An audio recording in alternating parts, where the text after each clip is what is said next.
Hi Utah parents, it's Corinne Johnson here doing a live video for you guys on our UPU parent tracker. So we posted our voting tracker on Saturday, and since then we have been flooded with questions from parents and even legislators about our voting tracker and how we came up with it, what it means, how to use it effectively. And since we are all about educating parents on parental rights and issues that affect you, your family, and your child, I wanted to take a minute and walk through the UPU voting tracker with you guys tonight so that you can understand the process that we went through this session and how this tracker can help you make decisions about elected officials. So first off, what I wanted to remind everyone about the tracker is that this is not any type of an endorsement for the legislators.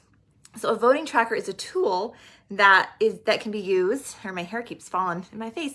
A voting tracker is a really great tool that organizations like Utah Parents United and other organizations all across Utah that deal with different types of issues that work with legislation and work with legislators during the session put up to help their followers and their members see how legislators voted on the types of bills that affect that organization.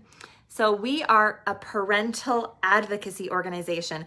Our mission statement is that we educate and empower parents to advocate for their children.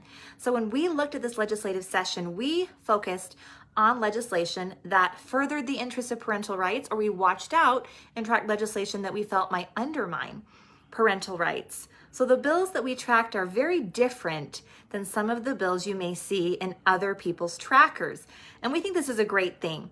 There are lots of organizations across the state that focus, like Libertas, focus on libertarian issues, and there's the Salt Lake Chamber of Commerce does a tracker, and there's a really great conservative tracker that a BYU professor puts out, and there's all these different, there's the tax-friendly.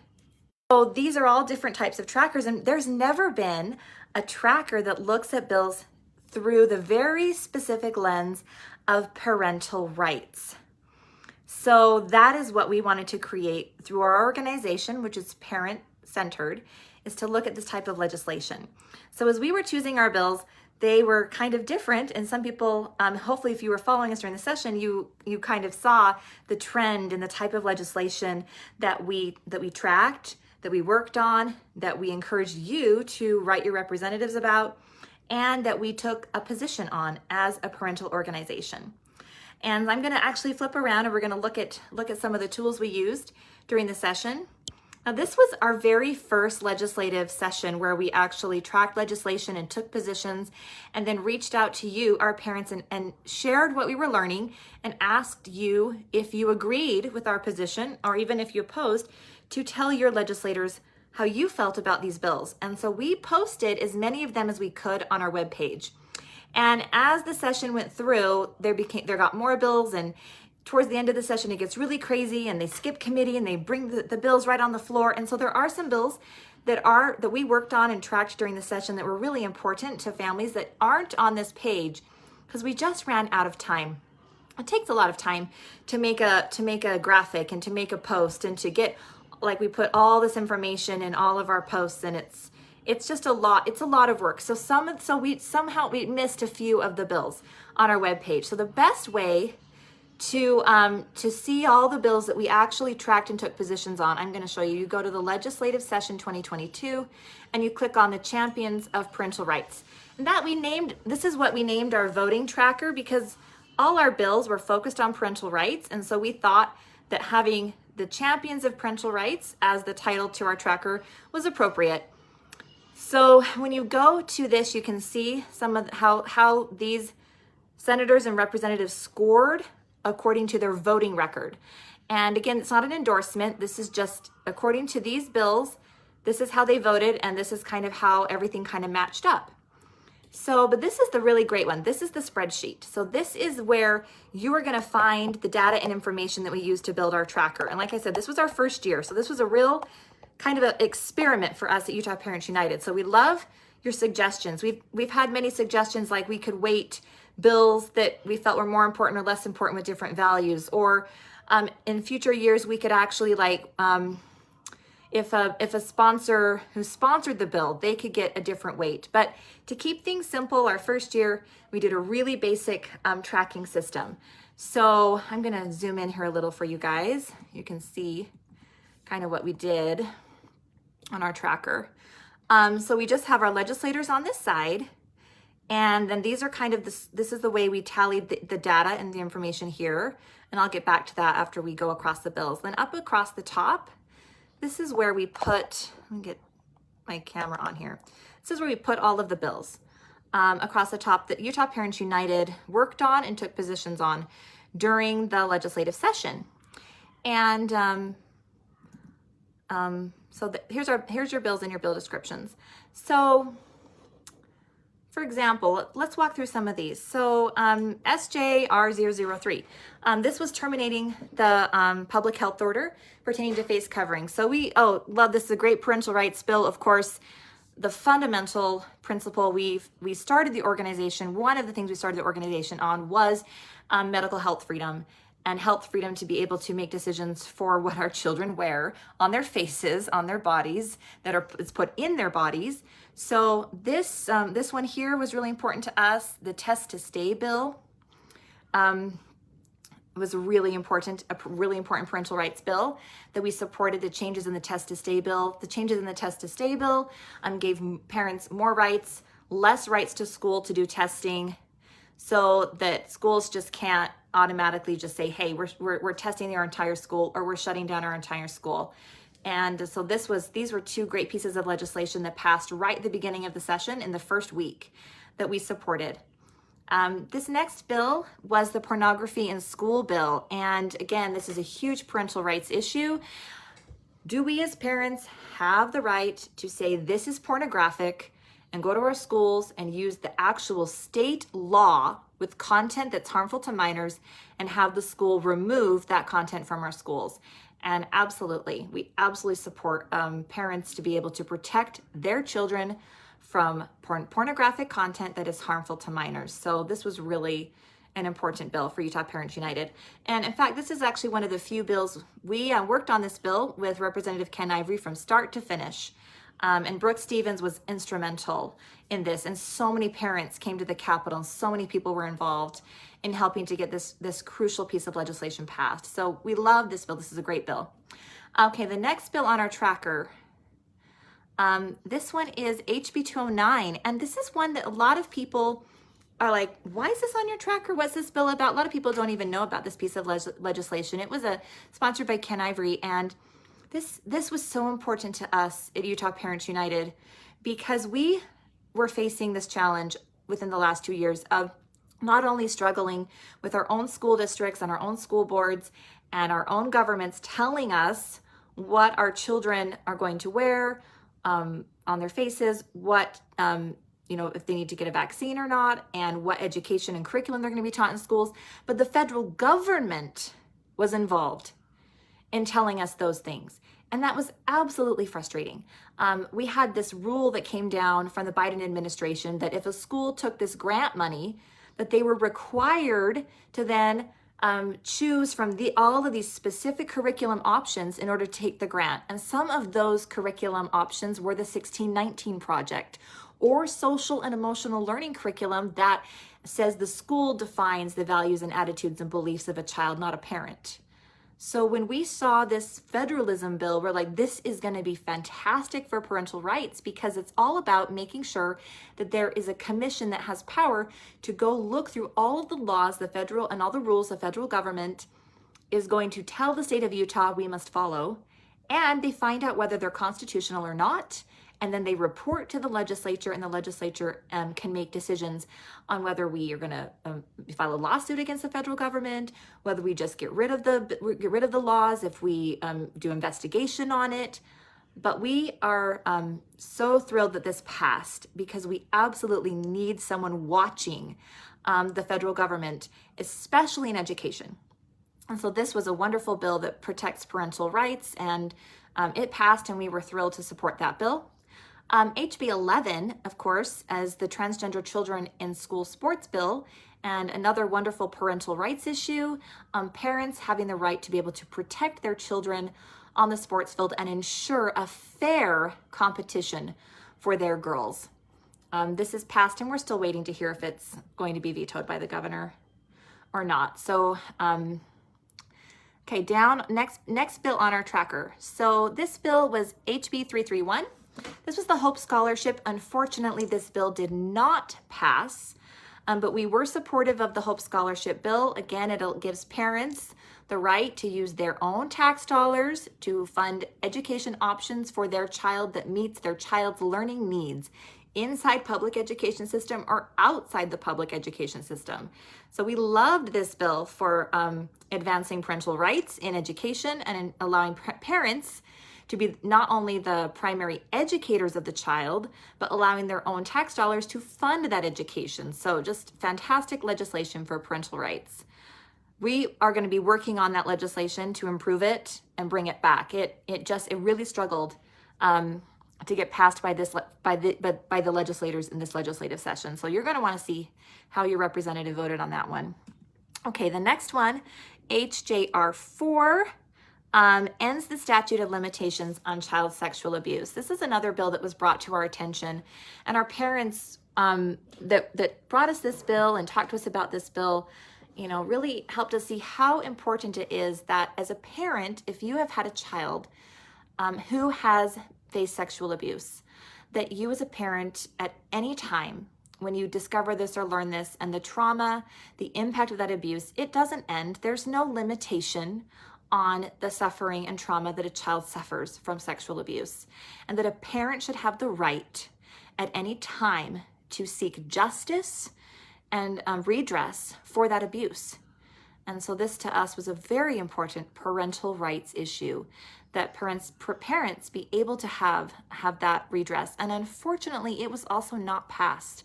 And we hope that it will be brought back and that we can continue to watch this one and support this legislation to give parents that crucial ability to make, to do right by their child.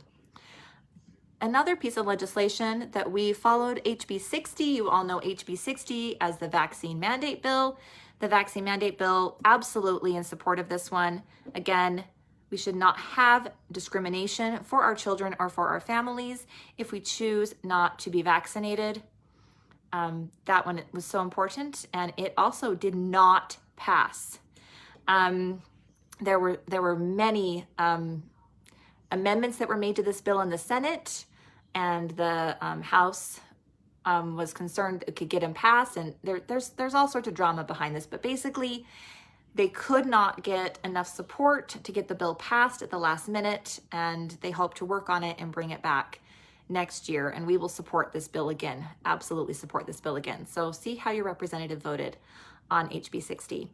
HB 135, huge parental rights issue we have been having with our school boards is that there are certain school boards who are allowing public comment and other school boards who refuse to have public comment. School boards have also been using public comment as a weapon or a tool to say, hey, if you don't follow our rules, if you don't do what you're supposed to do, if you, if we don't like the topic you're talking about, we're just going to not have public comment. And so there has been a great abuse of power when it comes to public comment in our school board meetings. And this is also happening in other meetings, in city council meetings and other places. And so we were big supporters. We helped get this legislation rolling, that there be reasonable public comment in every single public meeting in the entire state of Utah. Now, this seems to be a no-brainer piece of legislation. And again, it passed the House and it got to the Senate, and they voted it down. They did not pass a bill saying you should have public comment. So again, you just got to go look at these votes, because this tracker, not a lot of people are tracking the bills we're tracking. The bills we're tracking are very specific to parental rights, and so this is why we wanted to create this for you as parents, so you can be educated on these specific bills that impact you as a parent and impact your child and your family.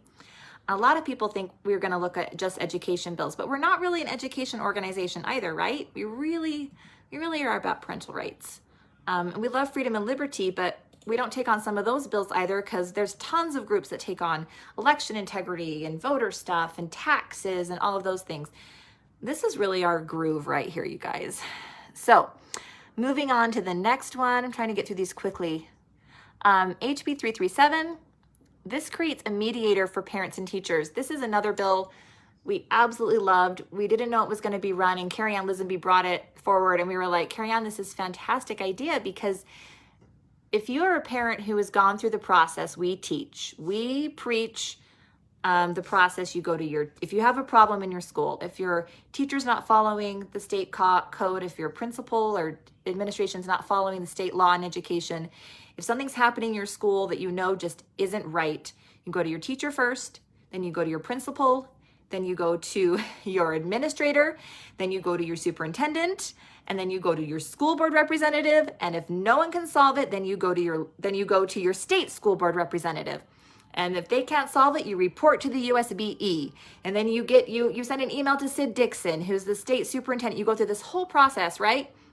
And then at the end of all of that, your problem is supposed to be solved.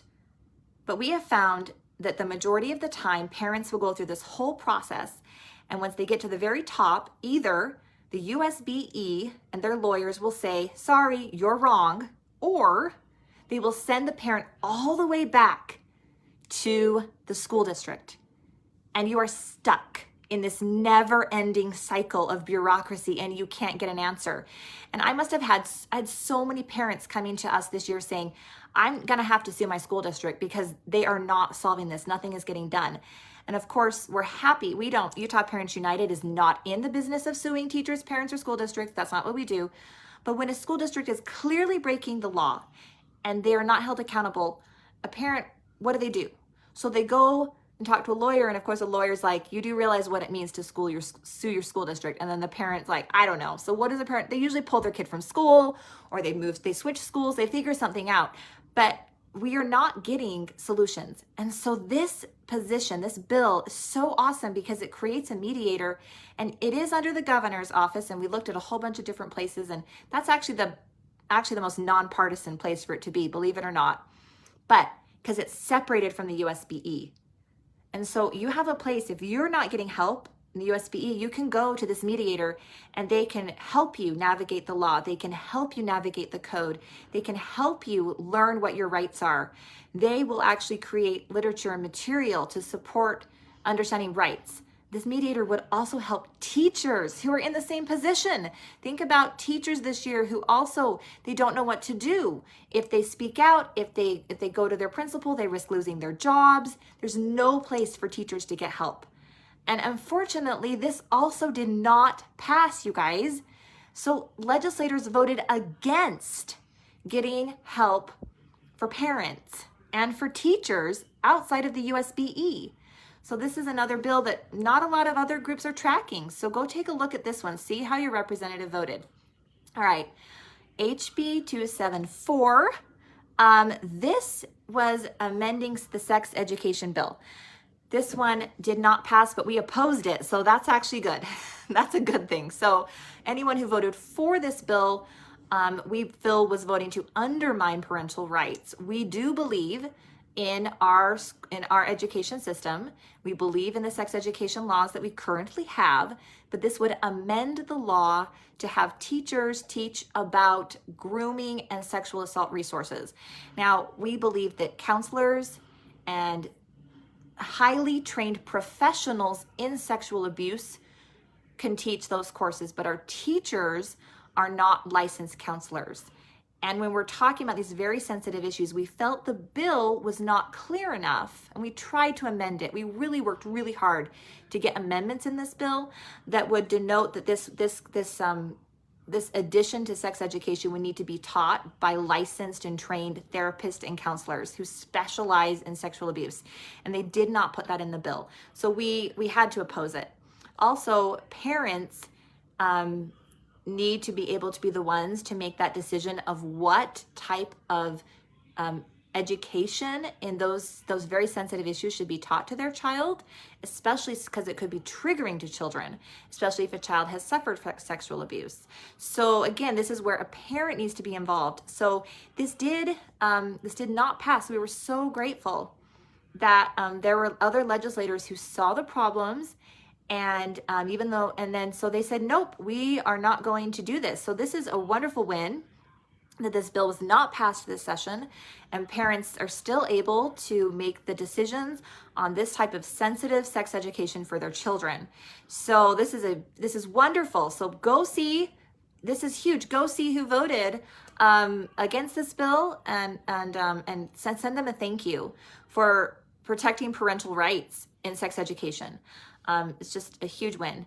Another bill that we opposed, that did pass, is the school safety amendments. This piece of legislation was run to try and reduce, well, this one's interesting. They said that the goal of this piece of legislation was to reduce bullying and harassment in schools.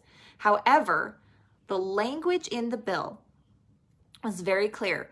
And we also tried to get an amendment on this one, and we're not able to get the language amendment. But the language says that school districts and LEAs were to adopt these certain measures, and they included surveys. And we don't like surveys already. Surveys send red bells off in parents' heads. Ding, ding, ding. What are you doing with the first? What are you surveying? What questions are you asking? What are you going to do with the data? And is this survey going to be based on the behaviors, values, and attitudes, gender, race of my child?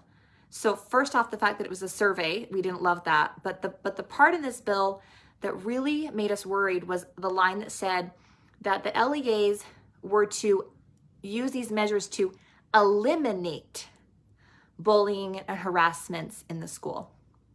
And I'm sorry, but it is not the school district's responsibility, nor is it any legislator's responsibility to eliminate behavior. You can't legislate people's behaviors, especially children's behaviors. That is a parent's role. We are the parents. It says right in our rights, right there, that we are the primary educators and have the right to discipline our own children. And if our children are bullies and are harassing kids and are having problems or doing it, it is our responsibility as parents, as families, to take these issues one by one, child by child, and address those issues. But to legislate the elimination of certain behaviors, just huge red flags in this bill, and it passed. This bill passed. Our representatives voted in support of this bill. So again, this is another one that's not in a lot of other trackers. So that's the school safety amendments. The one I missed, because I'm like trying to read this and not the other way of the camera, is HB 422. So this is another one. This one allows the school board to decide if they want 16 and 17-year-old children's voting in school board elections. And the minute this came up on the floor, we were just, as parents, we were like, oh my gosh, are you kidding me? This bill doesn't support parental rights. It supports students' rights. It supports children's rights. And this is a huge challenge that we have right now, is we are putting students and children's rights above parental rights. And this is something that's happening as an undermining. We see this creeping in, right, as an undermining to parental rights. And also, let's be very clear, a school board is set up to represent parents, not students. Parents and the stakeholders and the taxpayers of the community, they are the ones who pay the taxes, who have the vested interest and are the stakeholders in school boards. Therefore, it is parents that are represented by school board representatives, not students. We're very concerned about our children being lobbied by candidates in their high schools. And high schools are already political, navigation nightmares, right? Like, we're already trying to navigate these political landscapes in our high schools. So as parents, we want to protect our children. We want to allow them to grow up and learn and grow from their parents and the examples of their families. And then when they turn 18, they can begin to navigate the political landscape and they can vote. So this was also a big parental rights issue bill. So I think I think that's pretty much, those are the really important bills here that we really were focused on. There's a couple bills here on the end that never got a House or Senate floor vote, but we did support or oppose them, so we have them here just kind of for reference for you guys. But there aren't votes. There's maybe a few votes down on, yeah, there aren't any votes on those. So, but we did support this legislation or oppose this legislation, so it's there for your reference. But the ones I just went through, those are the parental rights bills that are on our tracker. So this is when we put together this tracker for you guys, these are the pieces of legislation that we tracked. And what we want to make very clear is that there are those bills that we supported, and these bills supported parental rights. And when you go through the list, you'll see these are the legislators that supported these bills. So therefore, we see these legislators as champions of parental rights based on their support of bills that we felt supported parental rights. And so that's kind of where we came up with our tracker and with what we did. Oh, I wanted to show you guys the scorecard part, the tracking part. So let me flip this back around. Thanks everyone for watching and hanging in with me. I know this is a little long, but we feel it's very important for you to understand exactly what we're doing and why we're doing it and where we get our data, because this is about educating you. This is about you being empowered to take this knowledge and take this education and then make decisions this election season about your representatives based on this and lots of other factors. So this is just one piece of the puzzle. And the goal with this is to encourage you, go talk to your representative. If you don't know why they voted the way they vote, call them up on the phone, have a conversation, sit down and have a discussion with them. You may find out that their reasoning for voting on it had nothing to do with the way we view the bill. We view it from a parental rights standpoint. Maybe they saw something else in the bill that caused them concern or allowed them to feel they could support it.